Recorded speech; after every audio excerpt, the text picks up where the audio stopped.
पहले शादी, फिर सरकारी नौकरी और उसके बाद पति से दूरी।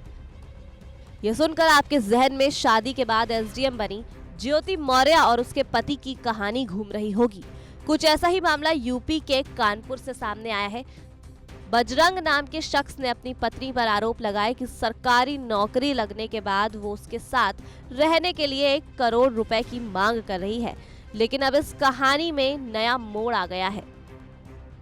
इसी हकीकत से पर्दा उठाने बजरंग की पत्नी लक्षिता कानपुरा पहुंची, जिसने खुद पर लगाए आरोपों को खारिज करते हुए कहा कि वो ज्योति मौर्य जैसी नहीं है। वो अपने पति के साथ रहना चाहती हैं और इसीलिए लक्षिता नौकरी छोड़ने के लिए भी तैयार है। सिर्फ उसे उसका पति चाहिए। जी, जो ये आरोप लगा है वो बिल्कुल झूठा है। आप खुद बताइए कि कोई पत्नी साथ रहने के लिए 1 करोड़ की मांग करेगी?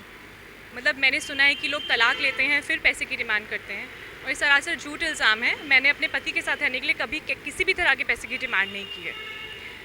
वो जो आरोप लगा रहे हैं कि अपहरण हुआ, वो बिल्कुल झूठा आरोप है। मेरे माता पिता, मेरे भैया बात करने गए थे। हम काफ़ी देर रिसेप्शन पे नीचे बैठे रहे, लेकिन वो नीचे नहीं आए। फिर हम ऊपर जब बात करने गए, वहाँ नॉर्मल बात हुई, जिसमें वो बहुत चिल्ला के कह रहे थे कि मुझे तुम्हारे साथ नहीं रहना है, मैं डाइवोर्स लूँगा। इस तरह से उन्होंने बात की। मेरी नौकरी शादी के 6 महीने बाद लगी, जिसका ये ऑनगोइंग प्रोसेस था। 2021 में मैंने ये एग्ज़ाम दिया था। इवन मेरी जब नौकरी लगी, हाव भाव इनके चेंज हुए, इनका रवैया मेरे प्रति चेंज हुआ। फिर इन्होंने मुझे अक्टूबर 2023 में इन्होंने मुझे घर से निकाला, मुझे फिर घर में आने नहीं दिया। लक्षिता ने बताया कि बजरंग से उसकी शादी साल 2023 में हुई थी। सिर्फ 8 महीने ही वो बजरंग के साथ उनके घर में रहीं। उसने आरोप लगाए कि इसके बाद बजरंग ने उससे दूरियां बनानी शुरू कर दी।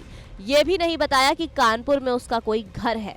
लक्षिता ने कहा कि उसने बजरंग को नहीं छोड़ा, वो गलत बोल रहा है, बल्कि उन्होंने मुझे छोड़ा। सर, मैंने इन्हें नहीं छोड़ा है, इवन इन्होंने मुझे छोड़ा, और इन्होंने धोखा दे के छोड़ा।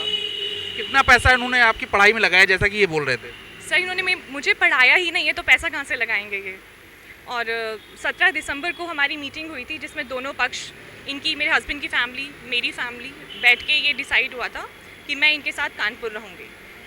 लेकिन इन्होंने ऐसी भूमिका बनाई और धोखा दिया और झूठा मुकदमा मेरे खिलाफ, मेरे परिवार के खिलाफ लिखवाया, और झूठे एलिगेशंस लगाकर इन्होंने वीडियो ये वायरल करवाई, और जिससे मेरा परिवार और मैं, हम सभी बहुत ज़्यादा मेंटल स्ट्रेस में हैं।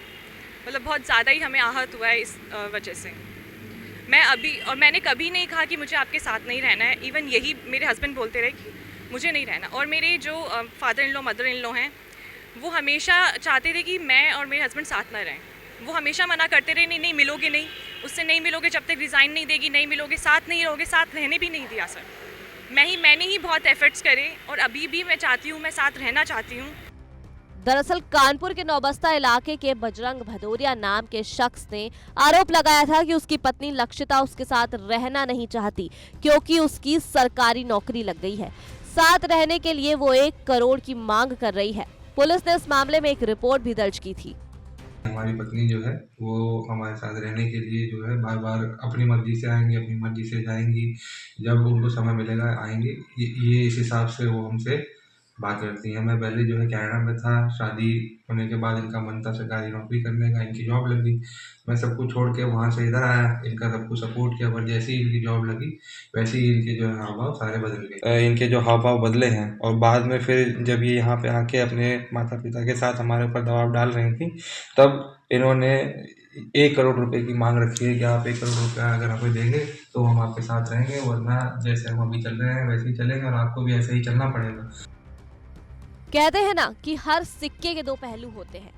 दिखने वाले चेहरे के पीछे दूसरा चेहरा छिप जाता है, और कुछ ऐसा ही कानपुर में बजरंग और लक्षिता के साथ हुआ था। खैर, बजरंग की बताई झूठी कहानी ने पत्नी लक्षिता की छवि भले ही खराब कर दी हो, लेकिन अब इस कहानी का अंत क्या होगा वो देखने वाली बात है।